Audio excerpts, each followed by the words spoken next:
You asked what would be worth killing for. Witness the biggest cover-up in human history. We are in the middle of a war, one that's been going on forever. To protect a secret so powerful that if revealed, it could devastate the very foundations of mankind. We have observed history. We are in history now. I'm into something here I can't understand. I began as a skeptic.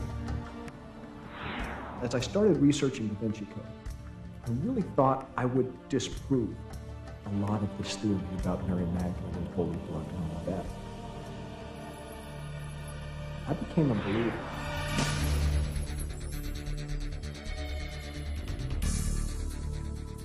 Because anytime you hear a voice that questions the veracity of God, it's a challenge to the Christian faith. There's probably been few books in the course of human history that have been put through the grist mill, both in its formation and since its formation for the last almost couple thousand years, that the Bible has. If anything has withstood the test in a staggering way, it certainly is our Bible.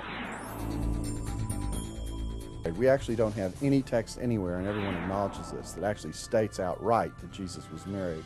This is not about just an issue of lack of Christian faith. This is even if people have some faith, this is a lack of any foundation of history. One of the reasons this book became what it became is that we have lost our sense of history.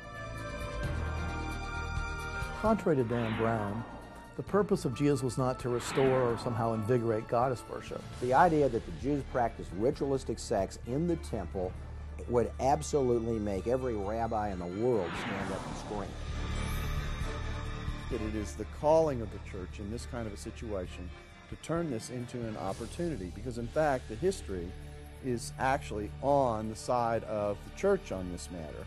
If you go into the bookstore and you ask for the Da Vinci Code or Holy Blood, Holy Grail, they'll take you to the fiction section. Canonicity was never a question which Constantine solved. This was a question solved by the community of the faithful. Brown in the book so mispaints Constantine that his own mother wouldn't recognize him. The church should only respond to these things if it wants to be the church. If it doesn't want to be the church, they don't have to respond to anything.